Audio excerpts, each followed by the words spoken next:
တေပူကြီးလည်းပါဟဲ့လားပြင်မပါသေးဆိုတဲ့သိစိတ်လေးတွေနဲ့ဒုက္ခရောက်နေတဲ့ရေလေးပြည်တွေအတွက်အခုလိုအမှုပညာတွေနဲ့အတူဟုတ်လားဟုတ်ကဲ့ပြန်ပြီးတော့ဒါနပြုကြတယ်ပေါ့ဗျာနော်ပါဠိဖြည့်ရတယ်ပေါ့နော်ဟုတ်ကဲ့အခုလိုပြည်တွေအများကြီးတမန်တွေလူတွေကြတယ်လူစီများဒီတမကလူတွေနိုင်ကြပါစေလို့ဆက်ပြီးပါတယ်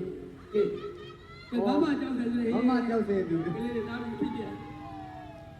မစိုးပါဘူးဒီကတို့ကအလူခန်းကလည်းပြောတယ်တချင်းလေးကောင်းကောင်းနားထောင်နော်ဘယ်မှာတို့ဒီအတောင်းခံရတာခုတို့တွေကပြန်တောင်းနေရပြီကဲဟောဘယ်လောက်ပြင်မနေပြီမလဲဟာလားဟိုလူတွေရတယ်ဆိုတဲ့စိတ်ကလေးနဲ့ပျော်တဲ့စိတ်လေးနဲ့ဟာလားခုလိုပြည်ပြီးရတယ်ကအမှန်တမ်းဟုတ်တယ်လို့ပြောပါလေဘာလို့ပြင်လဲကျွန်တော်တို့ကလာနေလို့တော့ဘိုးကောင်းကြီးဒီဂီတာဖွဲ့ကြည့်တဲ့နောက်မှာစနေရောက်ရှိနေပါပြီလို့တော့အဖေကတောင်းဆိုမှုလေးအရာမမကြောက်တယ်သူโอเค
တိဂိတာဘက်ကတော့ဘိုးကောင်းငယ်အနုပညာကြီးကိုမတော်ငါဖြစ်